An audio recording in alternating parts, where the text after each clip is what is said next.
काय काय रगील भेटतेत ना, हे आम्ही देवाला मानित नाही. नको मानत होत रे. एके दिवशी तुत्तर वाकड करून जाशील. नको मानू तू, नको मानू, नको मानू. 15 दिवस सूर्यदर्शन झालं नाही. होतं का नाही मागच्या 15 दिवसात? थेंब पडन गेला. असं वाटत होतं गावची गाव वाहून जातील असं आभाळ. हो, जे आधी ज्यावाऱ्या निसल्या का त्या पानपिशा झाल्या. इतका आभाळ. गव्हाचं कस झालं सांगू का? मी या ईदभर आणि दाढी फुटभर इथंच गहून ते निसले. हो, मी बी पेरला 9 एकर. गडी म्हणला लवकरच निसवाला. म्हणला असू दे, सगळ्याचाच निसवाला आपला बी.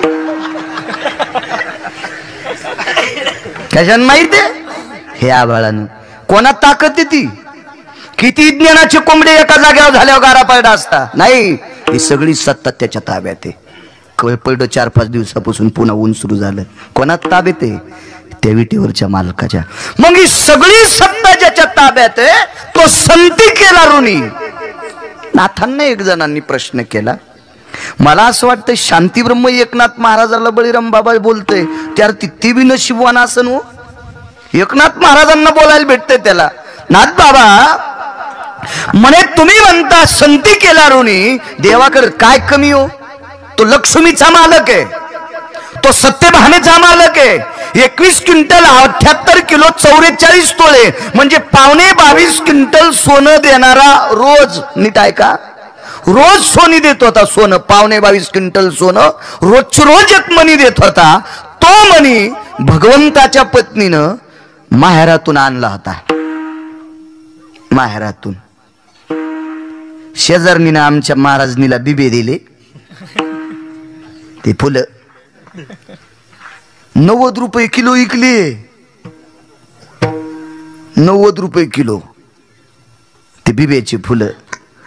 तर ते फुलं दिल्याच्या नंतर आमची पोरायची माया म्हणली, बाई मला उद्या सक्रातीला बिब्याची फुलं दिले, बिब्याची फुलं दिले. खाली ठेवून बोलाव ना.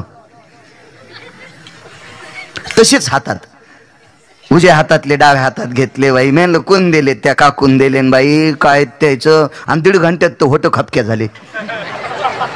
तिच्या लक्षातच आलं नाही बिबेला तेले म्हणून.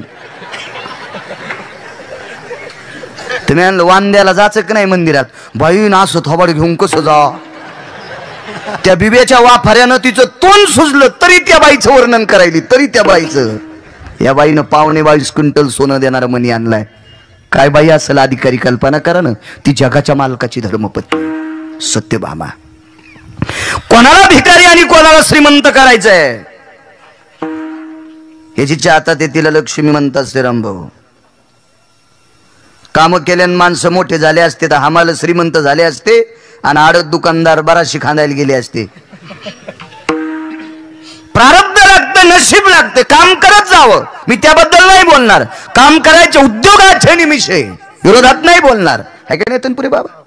भाग्याचे नाही पडशे, उद्योगाचे नाही, संपत्ती येता पैसे. ज्ञानेश्वरीचे इथं काय ताण नाही घ्यायचा. उजडूस तर कीर्तन सोडायचं नाही. प्रारब्ध प्रारब्ध योग हे जिच्या हातात आहे तिला लक्ष्मी म्हणतात. आणि ती लक्ष्मी जगाच्या मालकाची पत्नी आहे.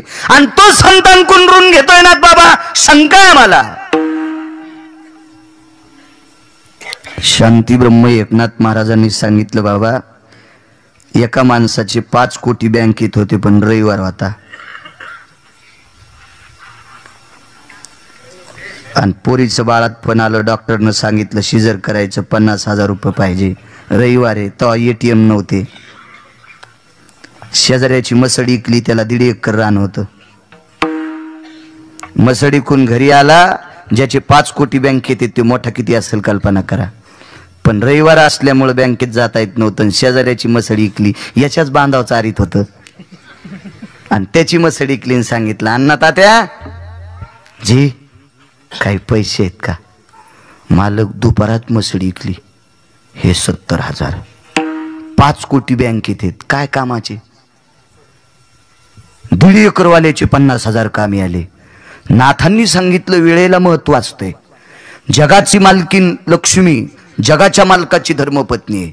एवढं मोठं सोनं आणणारी सत्यभामा जगाच्या मालकाची पत्नी आहे. पण जगाच्या मालकाला सुद्धा एके दिवशी कर्ज घ्यावं लागलं. तो जगातला एक नंबरचा श्रीमंत होता, त्याच्याकडून घेतलं. धन कोणाचं राजा?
कुबेराचं द्रव्य आहे.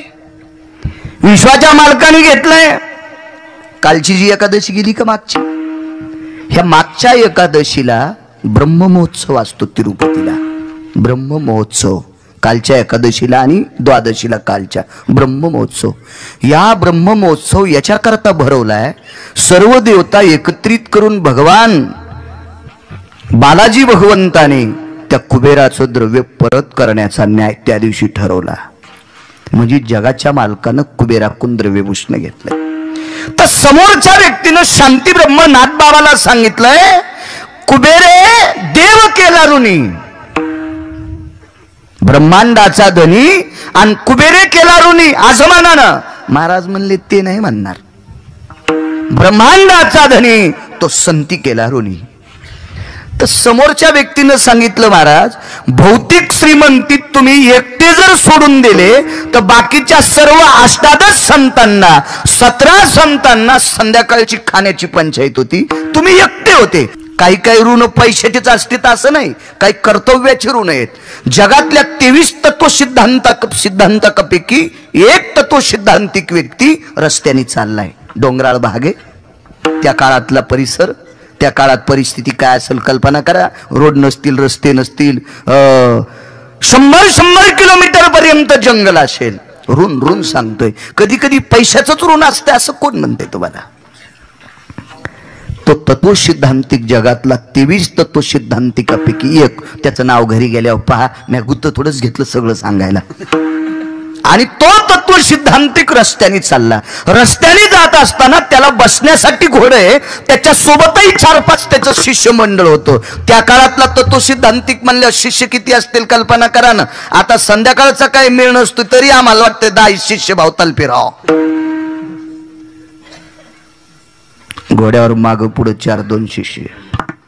पण योग असा आला, 4ही घोडे बरकटले. दादा आवाज थोडासा कडक करा, छान साऊंड सिस्टीम. एकटा तत्व सिद्धांतिक रस्त्याने चाललाय.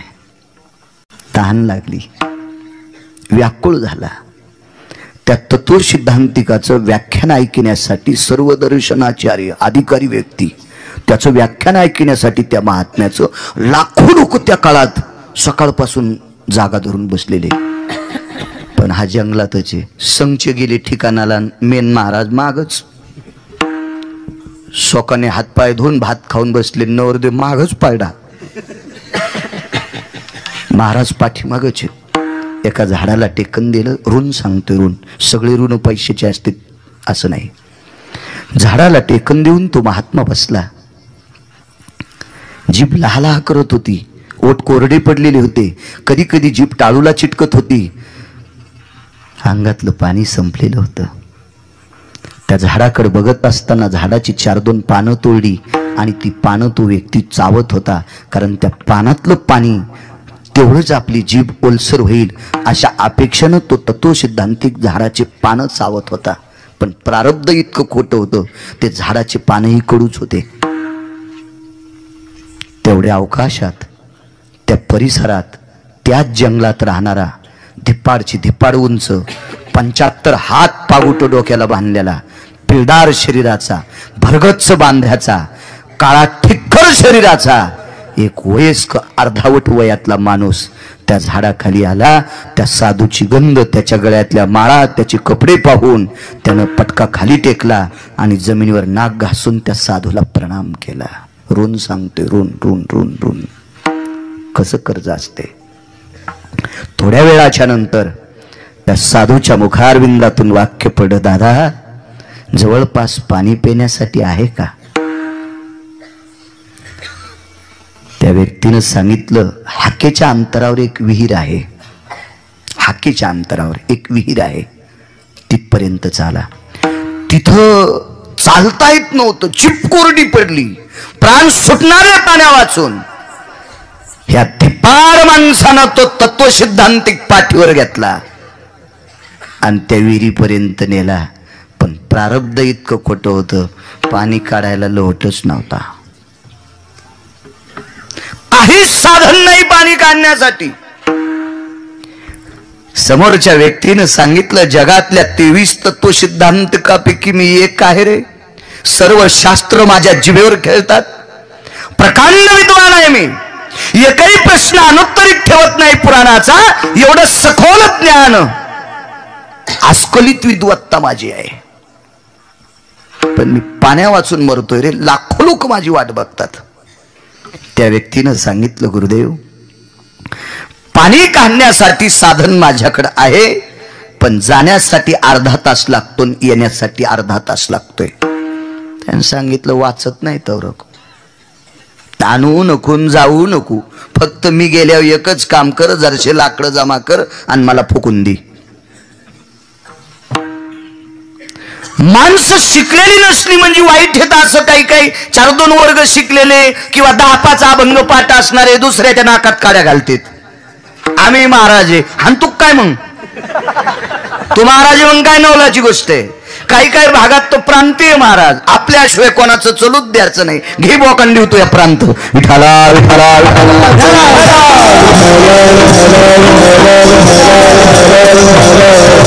इतके फुगलेले कांदे काय काय. या प्रांतातला मीच मोठा. ह तू खालीन वरी तू अंगाव गाव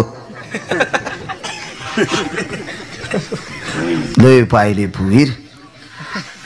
2629 गाव पाहिले मी. काय गांजा ओढून थोडीच पाहिली. काय कोणाला काही म्हणायचं नाही. फुकट कळण शेंडी वळवळ कशाला लोकायचं हिचकायचं. कोणी हिचकू द्या, आपण नाही हिचकायचं कोणी. हा गरज नसती, गरज नसती. शहाण्यांना हिचकायचं. जंगलात राहणारा माणूस, शिकार करणारा माणूस,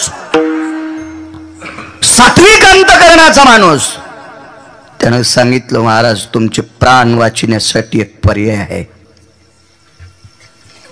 विहिरीचं पाणी 40 हात आहे आणि पागुट 75 हात आहे.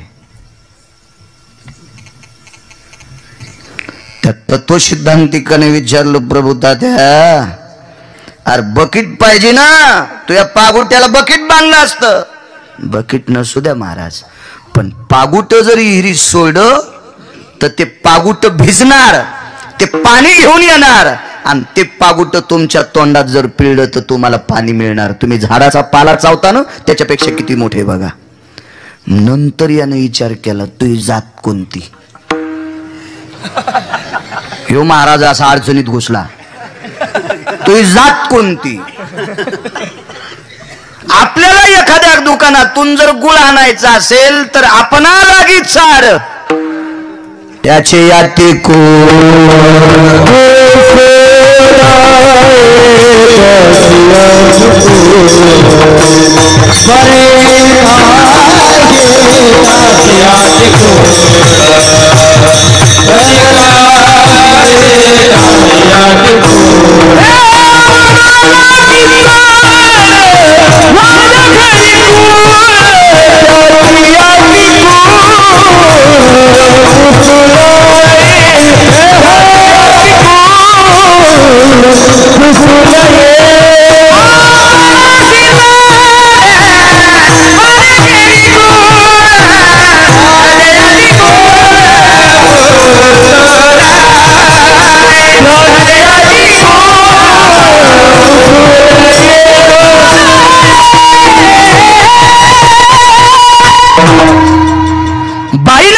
सांगितलं तिळ आणलेत पण तुझ्या वडिलांनी गुळ विसरलाय, तू दुकानावरून गुळ घेऊन ये. आई कोणाच्या दुकानावर जाऊ? समोर वाणी दादाचं दुकान आहे, त्या वाण्याच्या दुकानावरून गुळ घेऊन ये. पोट्टर गेलो होतं माझ्यासारखं. पोट्ट दुकानावर गेल्याच्या नंतर म्हणलं तुम्ही वाणीच आहेत का? हो. तुमचे वडील बी वाणीच होते का?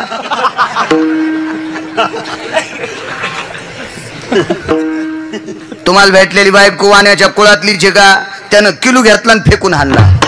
अरे पाप्या, तुला गुळ पाहिजे का? आमची जात विचारायला आला. काय करायचंय? मरायले महाराजे, मरायले. झाडाचे पानच आवाज म्हणतोय तुझी जात कोणती आहे?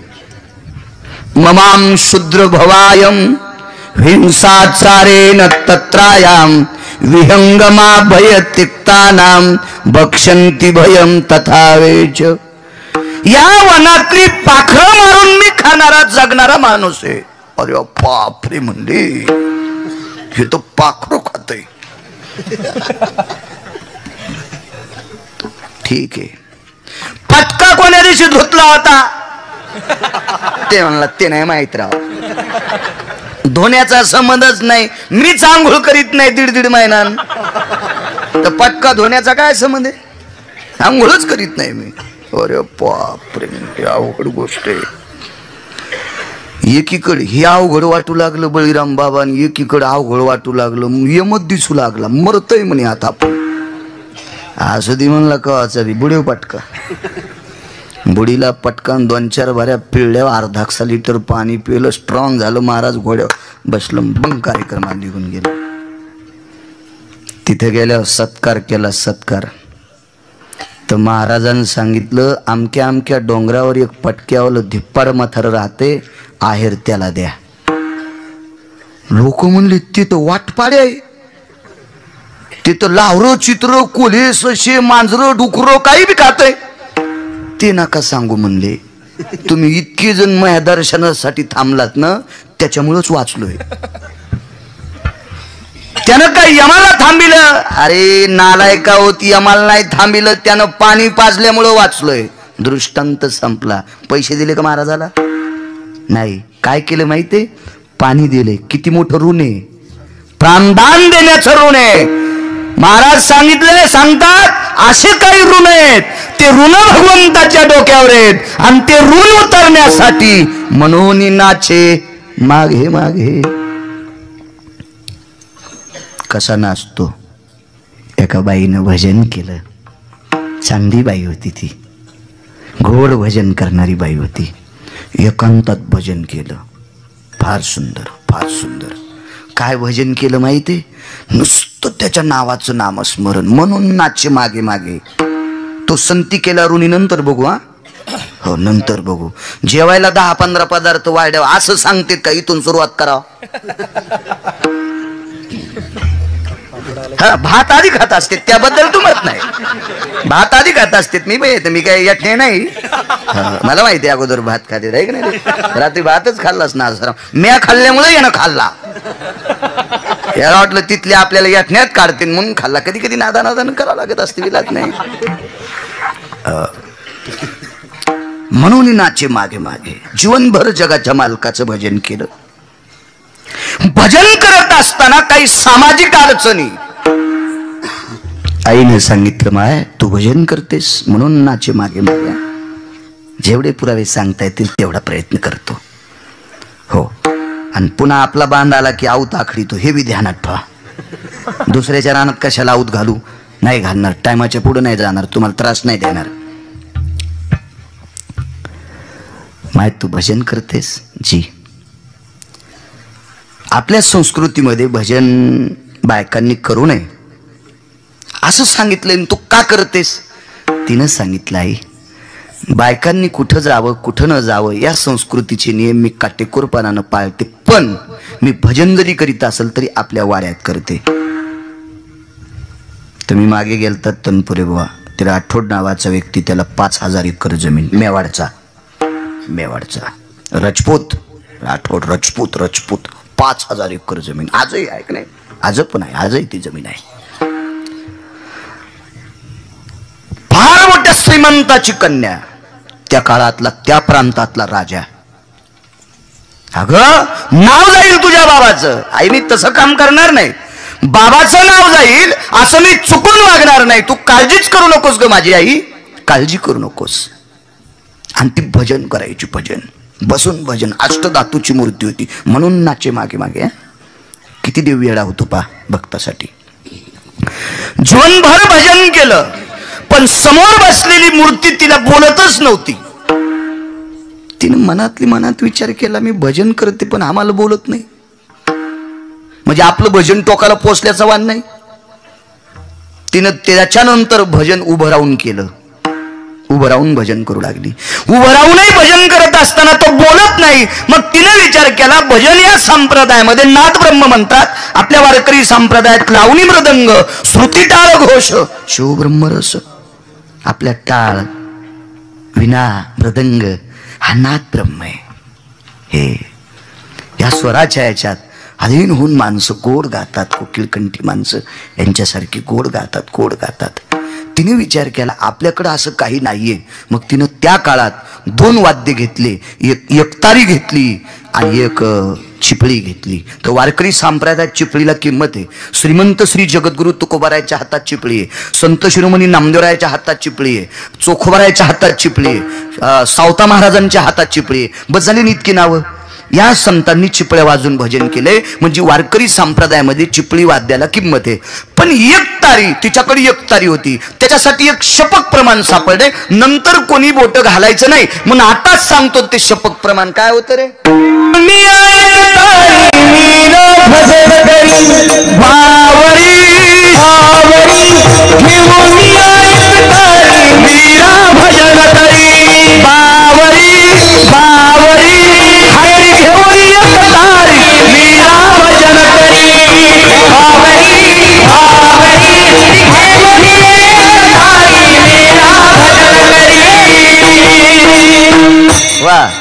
बावरी बावरी हाती घेऊन एक तारी मीरा भजन करी.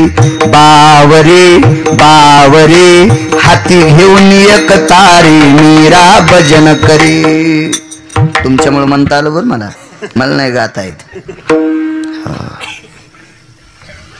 एक तारी घेऊन भजन करायची ती.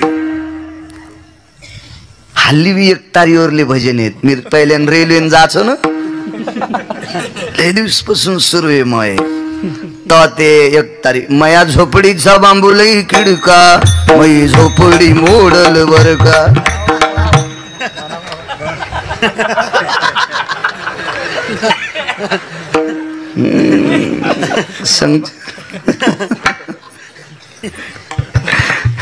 गाडी कर बुवा.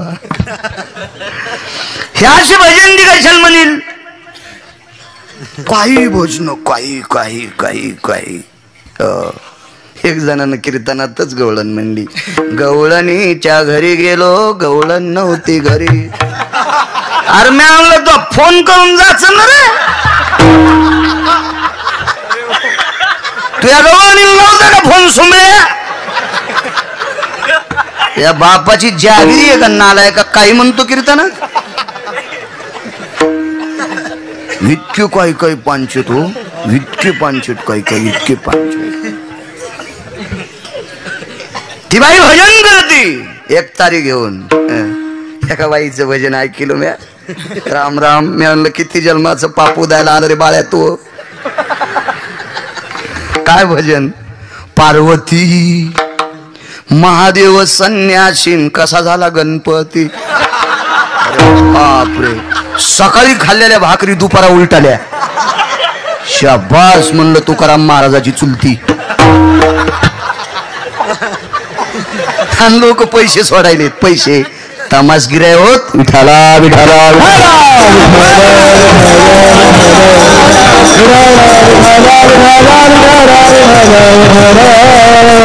एक तरी आणि चिपळी घेऊन भजन केलं म्हणून नाचे मागे मागे. माझा जगाचा बाप हे ऋण फेडण्यासाठी नाचते. नंतर सांगतो ऋणाचा अर्थ. बंदिक सांगितलं तुम्हाला ऋण कसं असते. योग असा आला, नाचू लागली. तरी समोरचा अष्टधातूची मूर्ती काहीच बोलणं. तिने विचार केला, आपण नाचत असताना ही नाचणं याला बरं वाटत नसन, मग पायात चाळ बांधले, पग घुंगरू बांधलं, मीरा नाची रे. नाचू लागली. नाचत असताना आईनं पाहिलं, सांगितलं, मीरा, हे मीरा, मीरा, काय म्हणतील लोक? आई दारण खिडक्या लावून घे. आपल्या वाड्यात आहे मी देवघरात आहे, मी कोणाच्या मंडपात नाही, मी कोणाच्या दारात नाही, मी देवघरात नाचते, आपल्या वाड्यात नाचते. आणि आई कोणा पुढे नाचते माहिती? एक जन्म दिलेली माय मला बघायली, एक, आणि एक जगाची आई बघायली, दोन. समोर बसलेली जी मूर्ती होती का, ती जगदानंद कंद जगतपती द्वारकाधीश कृष्ण परमात्म्याची होती, ती जगाची आई. आणि जी नाचू नको म्हणते ती जन्म दिलेली माय. कोण बघायला आई मला? एक जन्म दिलेली माय बघायली आणि एक जगाची राहिली. पण माईनं सांगितलं, बाई बाबाला आवडत नाही तुझ्या. आई तू बाबाला सांगण्याचा प्रयत्न कर. आज इकोपाला गेलेत बाबा. राजाजीने भेजा विष का प्याला, विषाचा प्याला चांदा. वाचायचं असेल तर भजन बंद कर, आणि भजन बंद करायचं नसेल तर हे पिऊन टाक. पिऊन टाकलं.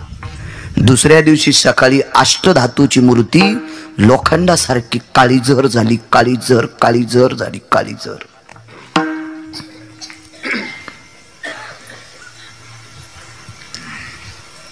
एके दिवशी सकाळच्या संध्याकाळ सारखी नाचत राहिली देवाच्या पुढं, भगवंताचं चिंतन करीत राहिली. जेवढे श्वास त्याच्या कृपेने मिळत होते त्या प्रत्येक श्वासाला त्याचं नाव घेत होती, प्रत्येक श्वासाला त्याचं नाव घेत होती. आयुष्यभर जितके श्वास भेटले त्या श्वासाच्या बदल्यात त्याचं भजन करीत होती. आणि मग विचारलं, देवा अरे मी भजन केलंय, तुला आवडतंय, याच्याहून कळालं मला माझ्या बाबानं पाठवलेलं विष ते मी प्राशन केलंय, दूध माझ्या अंगात गेले आणि विष तुझ्या अंगात घेतलंस. मला कळालं देवा, कळालं. पण देवा दुःख एका गोष्टीचं वाटतंय, तू एका जागेवर ठाम मांडून बसलेला आहेस. काय उत्तर तोंडातून पडतं ना पडतं तेवढ्या अवकाशात अष्टधातूची मूर्ती उभी राहिली आणि मीराच्या सानिध्यात नृत्य करत होती. म्हणून नाचे मागे मागे. 22 दिवस एक यज्ञ राहिला. पुरावा क्रमांक 2. मीराबाईच्या सानिध्यात नृत्य नाचत होता, म्हणजे तिचं विषमन केलं. हा नाचत होता, हा भाग सोडून द्या, तिचं काम पूर्णत्वाला नेलंय, नाचत होता. 22 दिवसावर एका यज्ञाची पूर्णाहुती आली. यज्ञ मोठा होता. जसा आपल्या सप्तात बळीराम बाबा काला हा परिसंगत असती, परिसमाप्ती असती, तसा यज्ञाची पूर्णाहुती ही परिसंगत असती. 1400 लोक त्या यज्ञामध्ये, आणि 1400 लोक यज्ञात असताना जगाच्या मालकानं काही विद्वान लोकांसोबत मीटिंग घेतली. त्या यज्ञातले प्रमुख 5 लोक पांडव होते. मीटिंग घेतली आणि सांगितलं त्या लोकांनी, भगवान जगदानंद कंद जगतपती पूर्णाहुती 22 दिवसावर आली आणि पूर्णाहुतीचे मंत्र येण्याची पात्रता किंवा कुवत किंवा ती आकलन शक्ती किंवा ती द्वत्ता आमच्याकडे थोडीशी त्रुटी आहे, आणि ते येणारा व्यक्ती अमक्या ठिकाणी त्या व्यक्तीला घेऊन या, आपला यज्ञ पूर्णत्वाला जाईल. जगाच्या मालकानं सांगितलं, हे घरानंच झालं हो. आता अर्जुनानं सांगितलं, मी आणतो. गेले अर्जुन. म्हणून नाचे मागे मागे. पुरावा क्रमांक 2. अर्जुन ज्या वेळेला महाराजाला आणायला जातात त्यावेळेला जगाच्या मालकानं सांगितलं, अर्जुनजी ऐका, महाराज आणायचा आहे, ग्रामपंचायतचा सदस्य नाही, सोसायटीचा मेंबर नाही, एखादा पुढारी आणायचा नाही, आणि महाराज बी आणायचा आहे तर ते गिरगावकर नाही आणायचा. तो त्या काळातला द्वापार युगातला साधू. एक जण म्हणला, मला इतके गाथे पाठ आहेत, मी स्वतःचा मालक आहे. मी म्हणलं, येडपट हेस रे तू पाकिट घेऊन 2 घंटे लोकांचा नोकरी ना तरी पांचटवाणी मारकच म्हणतो. आपल्यावर घेतल्यावर कशी खसखस पिकती बघा नाही यायची. आमच्यावर घेतली की खसखस पिकती नाही का तुमची? तुम्ही लय तुकाराम महाराजाची चुलतीच घेत नाही का? लय उद्या रजिस्टर करून आता दानच करायला तुम्ही हायवेला नाही का विठाला विठाला विठाला.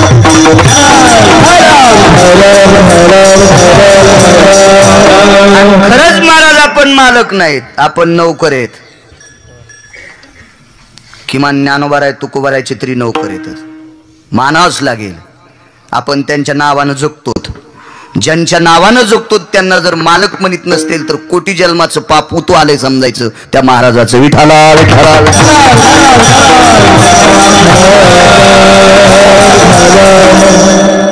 जा जा जा या घेऊन महाराजाला. तर अर्जुनाला असा थोडासा पुरुषार्थ होता. वा ब्रेक के बाद पुरुषार्थ होता अर्जुनाला, कारण संग्रामे हरुजिंतीला होता असं कधी कधी.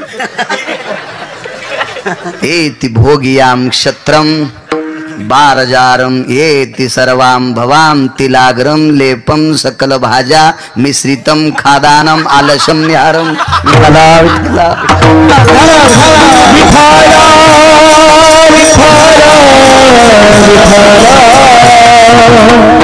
असं चलत राहते, काय ताण नाही. देहधर्म शरीराची प्रक्रिया, काय त्याला. एखादा म्हणून तू इतका तरुण आहे तरी तू होतंगड दुखू नका, मग आम्हाला जांभळ येण्यात काय. चलत राहतं, शरीर आपल्या हातात नाही. गेले अर्जुन. अर्जुनाने 10 पावलं टाकल्याच्या नंतर सांगितलं भगवान माझा ऐकून जर नाही आला तर तुमचा लेटर पॅड द्या. अर्जुनाने दिला शिक्का, भगवंतानं शिक्का मारून लेटर पॅड देऊन टाकला. गेले अर्जुन. महाराज मी पार्थ आहे. कोण पार्थ? पार्थ ते पृथक्कीचे बाळ. पृथकी म्हणजे कुंती. हे कविता होती आम्हाला, फार सुंदर कविता. पृथक्की म्हणजे कुंती आणि त्या कुंतीचा पुत्र मी अर्जुन आहे. वा वा काय काम आहे. यज्ञाकरता घेऊन जाण्यासाठी आलो म्हणून नाचे मागे मागे. अर्जुना पार्था धनुर्धरा मी तुमच्याकडे येण्यासाठी दुमत नाही येईल, पण माझी एक अडचण आहे. मला 60,000 यज्ञाचं पुण्य लागतंय म्हणून नाचे मागे मागे सांगतो. अर्जुन म्हणले आमच्या पहिल्याच सप्त्यातली पहिलीच पंगत द्याचा मेळ नाही, तो हे 60,000 यज्ञाचं पुण्य. येतो महाराज. हो या खुशाल. ते महाराज त्या काळातला. या म्हणले या.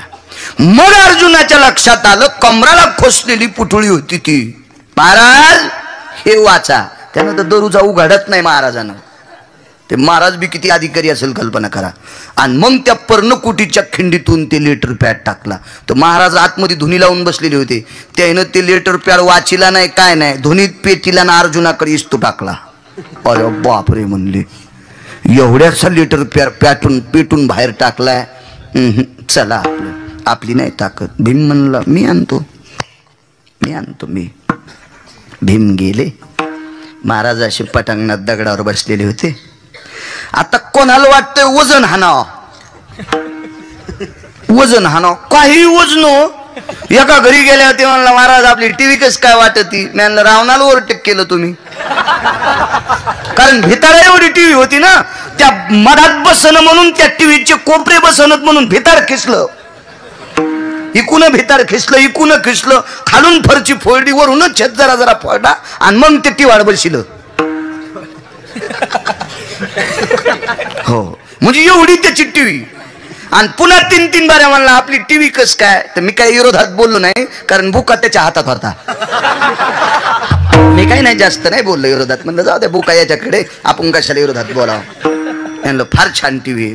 पण कळत झाला ना मिरगील आणि त्याचा अति कळत झाला. म्हणले महाराज अशी टीव्ही. म्हणलं एक सांगू का, चॅनल बदला बरं. त्याने ते हातात घेतलं की असं बदललं. बघा महाराज इथून बदलत आहे. मी म्हणलं एक सांगू का, मी लय गाव पाहिलेत दादा. मी ज्याची टीव्ही अशी पाहिली की त्याच्या टीव्ही पुढे तुझी टीव्ही काय हा याच्यापेक्षा मोठी. मी म्हणलं तुझ्या टीव्हीचे चॅनल हातातल्या रिमोटनं बदलले ना. मी अशा माणसाची टीव्ही पाहिली त्याच्या घरी बसलो जरसक. आता मी तर काय घेत नसतो काय, मी काय घ्यायला सोन्याची घेईन. मी काय भिकारी नाही, कारण ज्ञानोबा तुकोबारायची कृपा आहे गिरगावकरावर. हो मी कशाची घेईन. पण काय आपल्याला जर ज्याच्या नदीला पाणी आहे त्याने ईर कशाला खांदायची. तुमच्या इथं आल्यावर जर मला पाहायला भेटत असेल तर कशाला ती टीव्ही काय अंगावर घेऊन झोपायचंय का. काय करायची इथून गेल्या झोपाव का टीव्ही पहा त्याच्यापेक्षा बरी ना आपलं तुमच्या जिथं अर्ध्या तासानं आधी याचं तुमचीच बघायची बिल तुम्हीच भरा कशाला ताण घ्यायचा आहे का नाही आगाऊपणा करायचाच नाही ना विठ्ठला विठ्ठला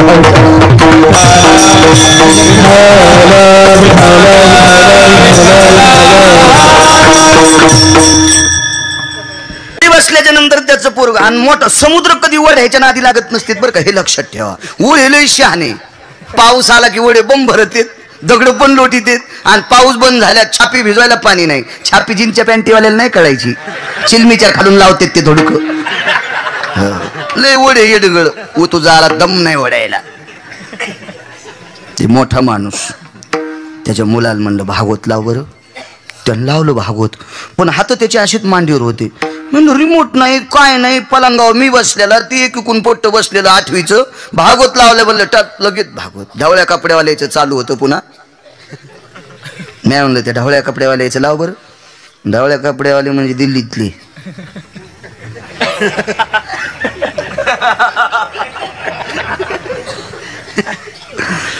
त्यांना जे ढवळ्या कपड्यावाल्याचं पुढाऱ्याचं लावलं कोण कोणीकडे गेलं कोण कोणीकडे गेलं कोण कशात गेलं कोण काय गेलं त्यांनी ते लगेच लावलं पण काय होतं माहिती का त्याचा बाप पाया पडला त्याचे आजोबा पाया पडले त्याची आई पाया पडली त्याची आजी पाया पडली म्हणून ते पाया पडलं आणि आपण म्हणावतो हे कसं बदललं तर ते म्हणून ज्याला आपण पाया पडायलो एवढे मोठे लायक लोक ऐकायला याचं आलेत आणि याला टी व्ही कळून कसं चॅनल बदललं त्याच्यामुळं अंगावर याचं कधीच नाही बोलायचं मी पुन्हा त्याला विचारलं पुन्हा भागवत लाव बरं सेकंदातच पुन्हा भागवत लावलं त्याला विचारलं रिमोटचा काय मिळेल म्हणले महाराज आमच्या टी व्हीला रिमोट नाही आमच्या टी व्हीला सेन्सर आहे मी म्हणलं सेन्सरची टी व्ही रिमोटवर चलती ना ते म्हणले पण आमच्या टी व्हीला वेगळा सेन्सर आहे आमच्या घरातल्या सगळ्या डोळ्याचं सेन्सर आणि तिचं एक आहे डोळे मिच केले की चॅनल बदलत आहे गळ्यात शपथ माझ्या गोळ्या नाही संपल्या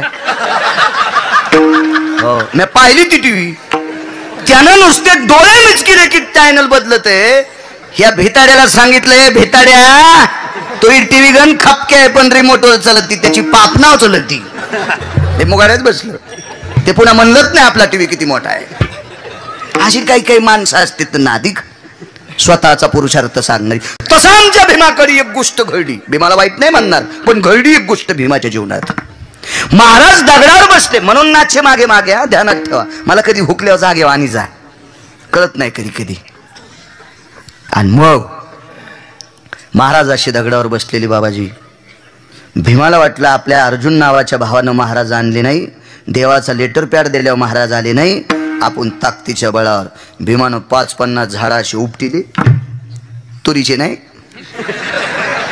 कापसाचे नाही सोयाबीनचे नाही एका झाडाची 15 खण जोडणी होईल झाड किती मोठा असेल कल्पना कर असे 5-50 झाडं उपटिले तनपुरे बाबा आणि भीमा असा डुलू लागला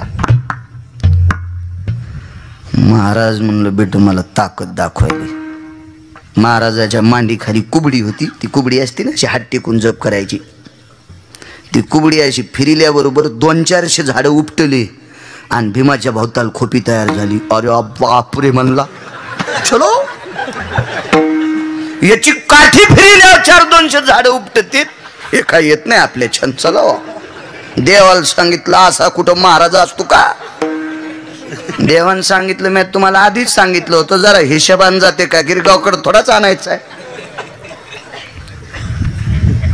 देव नरोश नरोश नरोश देव देवाला फराळाचं वाहड फराळ खात असताना देवाच्या डोळ्याच्या कडा ओल्या झालत्या जिनं फराळाचं वाहड तिने विचारलं दादा दादा यज्ञ 20 दिवसावर पूर्ण आहुती आली चेहऱ्यावर चिंता का ताई महाराज येत नाही कोण महाराज आमका मी आणते मी आणते देवाज सांगितलं ताई अर्जुनाच्या ना आला नाही भीमदादाच्या ना आला नाही माझा लेटर पॅड दिला तरी आला नाही ऐका देवा एकच काम करा मी महाराजाला आणते पण दादा तू माझ्या सोबत चाल रे भगवंतानं सांगितलं मला चालायचा कटाळा आहे बाबा, मी नाही चालणार. द्रौपदीनं सांगितलं दादा तू रथात बस, फक्त मला तुझं संरक्षण असावा. हो, स्त्रीला कवच असावा. बाल्य रक्षंती पिता, तारुण्य रक्षंती भ्राता, आणि वार्धक्य रक्षंती पुत्र. हा नैव नैव स्त्री स्वतंत्रता. जिला जिचं जीवन उजळायचंय, आपलं जीवन मोठं करायचंय, तिनं स्वातंत्र्याच्या घोड्यावर कधी बसायचं नाही, कधी बी लवून चोपून वागायचं. कवचाला किंमत असते, कवचाला किंमत. 5 लाखाचं घड्याळ आहे, पण काच फुटला. गेला आंघोळ करताना मधात पाणी. टाइम किती तर म्हणले 12. सकाळी 12 वाजत असते. कशामुळे माहिती? 5 लाखाचं घड्याळ आहे, पण त्याचं कवच तुटलं ना, कवच तुटलं. काच किती रुपयाचा असेल महाराज? उगा 1-2 रुपयाचा, 10 रुपयाचा काच, पण तो तुटला की 5 लाखाचं घड्याळ टाइम दाखवत नाही. याचा अर्थ त्याचं कवर खराब झालं. कवर कवर कवर कवर खराब झालं. दादा तू रथात बस, मी पायी चालते. हस्तिनापुरापासून तिथपर्यंत द्रौपदी पायी गेली. मथर मधात होतो. महाराज अखंड सौभाग्यवती भव आशीर्वाद दिला. एक जण मला म्हणला महाराज महाराजाला कसं काय कळालं बाई आहे म्हणून?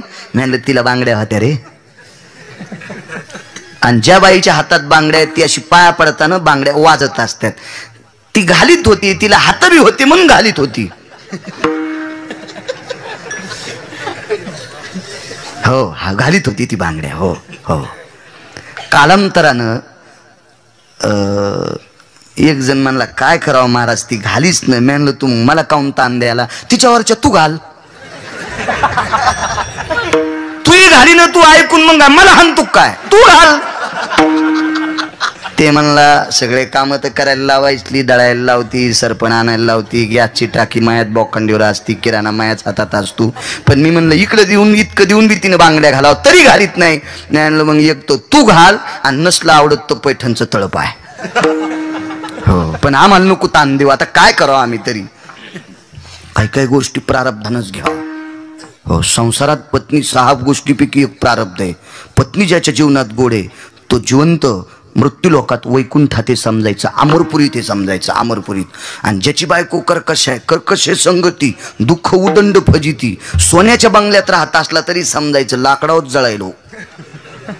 कशा असं त्यात बघा ना.